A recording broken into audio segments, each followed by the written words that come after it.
बोलो न देव, एक बार मैं तुम्हारे मुँह से सुनना चाहती हूँ। कहो ना कि तुम्हें मुझसे प्यार है। राधिका ने देव के गले में बाहें डालते हुए कहा, हाँ मुझे तुमसे और सिर्फ तुमसे प्यार है। मैं तुम्हारे बिना नहीं जी सकता। तुम परी हो, अप्सरा हो और न जाने क्या क्या हो गया या हो कोई भी डायलॉग सुनने को बाकी है। देव ने मुस्कुराते हुए पूछा। राधिका भी मुस्कुराते हुए बोली, हो गया, अब आया ना मज़ा। देव और राधिका एक दूसरे को 8 सालों से जानते थे। दोनों एक ही कॉलेज में पढ़ते थे। वही दोनों के प्यार का सिलसिला शुरू हुआ था। दोनों साथ घूमते फिरते और अपनी पढ़ाई का भी ध्यान रखते। राधिका अमीर माता पिता की इकलौती संतान थी। उसे पैसे की नहीं, सच्चे प्यार की तलाश थी और देव को पाकर वह धन्य हो गई थी। बस अब उसे इंतज़ार था कि कब देव की प्रमोशन हो और वह अपने माता पिता को देव के बारे में सब कुछ बता सके। वैसे तो देव एक बड़ी कंपनी में ऊंचे ओहदे पर काम करता था, लेकिन राधिका चाहती थी कि देव के एक प्रमोशन और हो जाए ताकि वह अपने पिता से शान से कह सके कि उसने देव को अपने जीवन साथी के रूप में चुना है। बस 1 महीने का और इंतज़ार था। जैसे ही देव को प्रमोशन लेटर मिला, राधिका ने खुशी से उसे बधाई देते हुए कहा, बस देव, मैं आज ही पापा से तुम्हारे बारे में बात करती हूँ। मुझे पूरा विश्वास है कि पापा तुम्हें बहुत पसंद करेंगे। जब राधिका रात का खाना खाते अपने परिवार के साथ बैठी तो उसने धीरे से कहा, पापा, मैं आपको एक खुशखबरी देना चाहती हूँ। मैंने अपना जीवन साथी चुन लिया है। उसके पिता ने बड़े ही आश्चर्य से पूछा, अच्छा, कौन है वह? राधिका चहकती हुई बोली, पापा, वह देव है।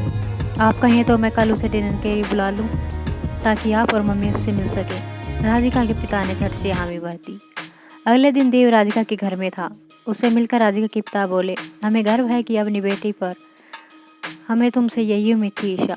तुम इतनी पढ़ी लिखी और समझदार हो कि तुम्हारी पसंद में तो हमें कोई कमी निकाल ही नहीं सकते। फिर अगले संडे को राधिका के माता पिता ने देव के माता पिता से मिलकर दोनों के रिश्ते की बात की। बात ही बात में देव के पिता ने राधिका के पिता से कहा, हमें राधिका बहुत पसंद है, किंतु हम आपको एक बात साफ बता देना चाहते हैं कि देव हमारा बच्चा नहीं है। इसे हमने गोद लिया था, लेकिन हमने इसे पाल पोसा अपने बच्चे की तरह ही है। हमारी अपनी कोई संतान नहीं थी, लेकिन हमें यकीन दिलाते कि हम राधिका को भी बड़े प्यार से रखेंगे। देव के पिता का व्यवहार और कारोबार बहुत अच्छा था, अतः राधिका के पिता के इस रिश्ते पर कोई एतराज़ नहीं था। फिर क्या था, 1 ही महीने में देव व राधिका की सगाई व शादी हो गई। राधिका दुल्हन बनी बहुत ही सुंदर लग रही थी। कॉलेज के दोस्त व सहेलियाँ भी उनकी शादी में उपस्थित थी। उनमें से कुछ की शादी हो चुकी और कुछ की तैयारी में थे।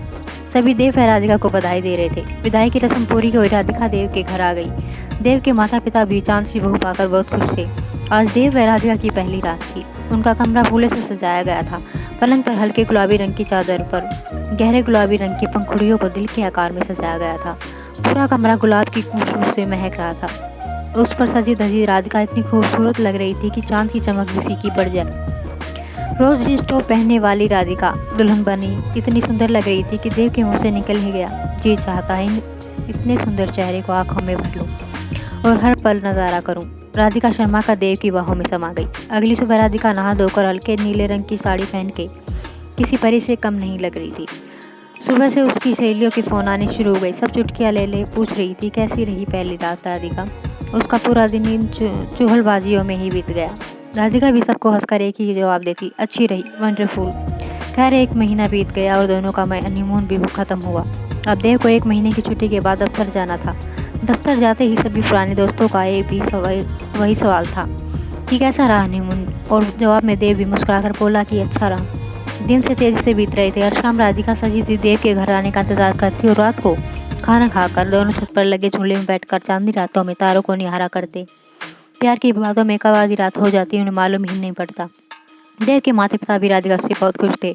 उसके आने से घर की रौनक बढ़ गई थी। सारा काम नौकर चाकर करते, लेकिन राधिका देव की माँ और स्वयं की थाली खुद ही लगाती, देव की माँ के साथ ही खाना खाती। 1 साल बीत गया। अब देव की माँ राधिका से कहने लगी, बेटी, तुमने इस सूने घर में रौनक ला दी। बेटी, अब इस घर में एक बच्चा आ जाए तो ये रौनक 4 गुना बढ़ जाए। राधिका भी कहती, मुझे मम्मी आप ठीक कह रही हैं। जब कभी देव खाने के समय देव भी साथ होता तो यही माँ देव से भी कहती। देव कहता, हो जाएगा मम्मी, इतनी भी क्या जल्दी है। ऐसा चलते 1 साल और बीत गया। अब राधिका भी देव से कहने लगी, देव, मैं तुमसे एक बात पूछना चाहती, तुम बुरा न मानना और मुझे गलत न समझना। तुम्हें क्या हो जाता है देव? तुम मुझसे प्यार की बातें करते हो, मुझे चूमते हो, मुझे बाहों में लेते हो, लेकिन वह क्यों नहीं करते जो एक बच्चा पैदा करने के लिए ज़रूरी है। हमारी शादी को 2 साल हो गए हैं। लेकिन हम भी अभी भी कुंवारों की ज़िंदगी जी रहे हैं। देव ने भी सिर हिलाते हुए कहा, हाँ तुम ठीक कहती हो। आज राधिका बहुत खुश थी। शादी के 2 साल बाद उसने देव से अपने मन की बात कही और देव ने भी उसे स्वीकार किया। वह रात को गुलाबी रंग की नाइटी पहनकर और पूरे कम खुशबू से तैयार कर खुद भी तैयार हो गई। देव भी उसे देखकर बहुत खुश हुआ और बोला, तुम इस गुलाबी नाइटी में खिले कमल सी लग रही हो। और फिर उसके गालों, माथे और होठों को चूमने लगा। फिर न जाने क्या हुआ, वह राधिका से दूर होते हुए बोला, राधिका चलो सो जाते फिर कभी। देव के इस व्यवहार से राधिका को तो उस मोर समान हो गई जो बादल देखकर अपने पंखों को पूरा गोल फैलाकर खुश होकर नाच रहा हो। तभी आधी रात बाद आंधी बादलों को उड़ा ले जाए। बादल दिन भर से ही चले गए और मोर ने दुखी होकर अपना पंख समेट लिए हो। राधिका रोज किसी न किसी तरह कोशिश करती कि देव उससे शारीरिक संबंध स्थापित कर सके, लेकिन हर बार असफल हो जाती। आज जब देव दफ्तर से आया तो राधिका ने जल्दी से रात का खाना निपटाया और सोने के पहले देव से बोली, चलो नाराज कहीं हिल स्टेशन घुमा दें, काफ़ी समय हुआ हम कहीं नहीं गए हैं। देव उसकी कोई बात नहीं टालता, अतः उसे ने झट से हवाई जहाज की टिकट बुक की और दोनों काठमांडू के लिए रवाना हो गए। राधिका काठमांडू में नेपाली ड्रेस पहनकर फोटो खिंचवा रही थी। उसकी खूबसूरती देखने के लायक थी। शादी के 4 साल बाद भी बिना विवाहिता जैसी लगती थी। 7 दिन देव और राधिका नेपाल की सारी प्रसिद्ध जगहों पर घूमे फिरे। देव ने उसे आसमान पर बैठा रखा था। जी जान से चाहता था वह राधिका को। राधिका भी उसके प्यार को दिल की गहराई से महसूस करती थी। देव उसकी कोई ख्वाहिश अधूरी नहीं छोड़ता था, लेकिन आज के समय न जाने क्यों वह राधिका को वह समय नहीं दे पाता था जिसका उसे पहली रात से इंतजार था। और इसके लिए कई बार तो राधिका से माफ़ी भी मांगता, कहता, राधिका तुम मुझसे तलाक ले लो और दूसरी शादी कर लो। न जाने क्यों वह चाह कर भी इतना कह गए। एक रात देव की आंखों में आंसू आ गए। राधिका कहने लगी, ऐसा न कहो देव, हम दोनों ने साथ फेरे लिए हैं, एक दूसरे का हर हाल में साथ निभाने का वादा किया है। मैं तो हर हाल में तुम्हारा साथ निभाऊंगी। मैं तुमसे प्यार करती हूँ देव, फिर भी हमें बच्चा तो चाहिए उम्र के लिए। उसके लिए हमें प्यार तो करना होगा ना। शादी के 5 साल बीत चुके थे। अब तो राधिका उसके माता पिता, सहेलियां, रिश्तेदार सभी पूछने लगे थे, राधिका तुम एक बच्चा क्यों पैदा नहीं कर लेती? कब तक ऐसे ही रहोगी? परिवार में बच्चा आने से खुशियाँ दोगुनी हो जाती है। हर बार राधिका मुस्कुराकर जवाब देती, आपने कहा ना, अब मैं इस बारे में सोचती हूँ, मगर ये सिर्फ सोचने मात्र से नहीं हो जाता ना। बच्चे के लिए दोनों में शारीरिक संबंध तो ज़रूरी है। शादी को 6 वर्ष बीत गए थे। कई बार राधिका सोचती कि एक बच्चा गोद ले ले ताकि कोई उसे बारम्बार टोके नहीं, लेकिन फिर से सोच में पड़ जाती कि देव को ऐसा क्या हो जाता है कि वह संबंध बनाने से कतराता है। सब कुछ ठीक ही तो चल रहा था कि उसके साथ खुश भी रहता है, उसे हिलाता है, चूमता है, लेकिन सिर्फ उस वक्त क्यों उससे दूर हो जाता है। वह इंटरनेट पर ढूंढने लगी और डॉक्टर से भी मिली। डॉक्टर ने कहा, राधिका मैं तुम्हारे पति से मिलना चाहूँगी। पुरुषों के शारीरिक संबंध स्थापित करने में असफल होने के कई कारण होते हैं। जब देव घर आया तो राधिका ने उसे बताया, मैं डॉक्टर से मिलकर आई हूँ, डॉक्टर आपसे मिलना चाहती हैं, कल 2 बजे का समय लिया है, आपको मेरे साथ चलना है। देव ने कहा, ठीक है चलेंगे। अगले दिन दोनों तैयार होकर डॉक्टर से मिलने पहुंच गए। डॉक्टर ने देव व राधिका से उनकी शादी की पहली रात से लेकर अब तक की सारी बातें पूछी। एक बार तो डॉक्टर को भी समझ नहीं आया। डॉक्टर ने बताया, पुरुषों में शारीरिक संबंध स्थापित न हो कर पाने के कई कारण होते हैं, जैसे धूम्रपान, जिसके कारण पुरुषों के जननांग तक रक्तसंचार नहीं हो पाता है और उनमें नपुंसकता आ जाती है, जिससे समस्या आ जाती है, शुक्राणुओं में कमी आ जाती है। इससे संबंध बनाने की कामना में कमी आ जाती है। इसका दूसरा कारण है डिप्रेशन। जिस तरह ये आप जीवन को प्रभावित करता है, उसी तरह ये मैरिड लाइफ को भी प्रभावित करता है। किसी भी तरह का टेंशन या स्ट्रेस संबंध में बाधा पैदा करता है। डिप्रेशन एक ऐसी स्थिति है जिसके कारण दिमाग का केमिकल कंपोजिशन बिगड़ जाता है और उसका सीधा प्रभाव वैवाहिक जीवन पर पड़ता है। कामवासना में कमी आ जाती है। वैसे तो मुझे आपसे बात करके ठीक ही लगता है, फिर भी देव आप अपने हार्मोन लेवल की जाँच के लिए टेस्ट करवा लें और टेस्ट रिपोर्ट मुझे दिखाए। देव की हार्मोन रिपोर्ट में कोई कमी नहीं थी। वह शारीरिक रूप से पूरी तरह स्वस्थ था। डॉक्टर चकित थी, आखिर ऐसा क्या है कि देव राधिका को इतना चाहता है, फिर भी वह वैवाहिक सुख से वंचित है। डॉक्टर ने काफ़ी सोच विचार कर कहा, देव व राधिका तुम दोनों काउंसलर के पास जाओ, मैं आपको रेफर कर देती हूँ। अगले ही दिन देव व राधिका सेक्स काउंसलर के पास पहुँचे। काउंसलर ने उसकी समस्या को ध्यान से सुना और समझा। फिर दोनों ने उसके रहन सहन और जीवन शैली के बारे में पूछा। देव व राधिका ने उन्हें जवाब में जो बताया उसके हिसाब से तो दोनों के बीच सब ठीक ही चल रहा था। देव को दफ्तर में भी कोई समस्या नहीं थी, बल्कि इन 8 सालों में उसे हाल ही में 3री प्रमोशन मिली थी। तो फिर आखिर क्या है जो चाहते हुए देव को असफल कर देता है। काउंसलर ने देव से अकेले बात करने की इच्छा जाहिर। राधिका काउंसलर का इशारा समझकर कमरे से बाहर चली गई। अब काउंसलर ने देव से उसकी शादी से पहले की जीवनी पूछी। उसे पता चला कि देव गोद लिया बच्चा है और सब जो देव ने डॉक्टर को बताया वह इस तरह से था। सर, मेरे परिवार में मैं और मेरी बड़ी बहन और मेरे माता पिता थे। बहन मुझसे 10 साल बड़ी थी। उसकी शादी मात्र 18 वर्ष में मेरे पापा के दोस्त के इकलौते बेटे से कर दी गई।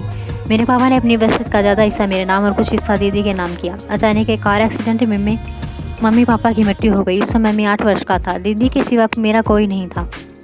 अतः दीदी अब मुझे अपने पास रखने लगी थी। जीजा जी कोई भी ऐतराज़ नहीं था। जीजा जी के माता पिता को पैसों का लालच आ गया। फिर धीरे धीरे जीजा जी भी उनकी बातों में आ गई। वो रोज़ रोज़ दीदी से कहने लगे कि वसीयत के कागज़ उन्हें दे दे, लेकिन दीदी ने नहीं दिए। वे दीदी को रोज़ मारने पीटने लगे। दीदी समझ गई कि मुझे खतरा है। दीदी की एक सहेली थी, उनकी कोई संतान न थी। वे एक बच्चा गोद लेना चाहते थे। दीदी ने उनसे बात की और मुझे गोद लेने को कहा। वे झट से राजी हो गए। दीदी ने मुझे गोद देने के कागज़ तैयार करवा दिए। जीजा जी का व्यवहार दिनों दिन बिगड़ता जा रहा था। अब वे रोज़ शराब पीकर दीदी को मारने पीटने लगे थे। मैं तब तक दीदी के पास ही रह रहा था। एक रात जीजा जी देर से आए और मैं उस वक्त दीदी के कमरे में था। जीजा जी बहुत शराब पिए थे। जीजा जी ने आते ही अंदर से कमरा बंद कर लिया और वे मुझे व दीदी को लात घूंसे से बहुत मारा। मैं उस वक्त 10 वर्ष का था। वह दृश्य बहुत डरावना था। मैंने अपनी आंखें बंद कर ली और मुझे वहाँ नींद आ गई। सुबह दीदी जिंदा नहीं थी, सिर्फ एक लाश थी। मुझे और तो कुछ खास याद नहीं कि उसके बाद क्या हुआ। हाँ, उसके बाद मेरे वर्तमान माता पिता मुझे अपने घर ले आए। अब जब भी मैं राधिका के करीबियों बढ़ाना चाहता हूँ, मेरे आंखों के सामने उस रात की डरावनी धुंधली सी वही याद आ जाती है। मुझे लगता है कि दीदी की तरह मैं राधिका को भी न खो दूँ। मैं राधिका से कुछ भी नहीं कह पाता हूँ, हिम्मत नहीं जुटा पाता हूँ। बस इसलिए अपने आप ही राधिका से दूर हो जाता हूँ। ये सब अपने आप होता है। मेरा अपने शरीर पर कोई नियंत्रण नहीं रहता है। दीदी की लाश वहाँ दिखाई देती है।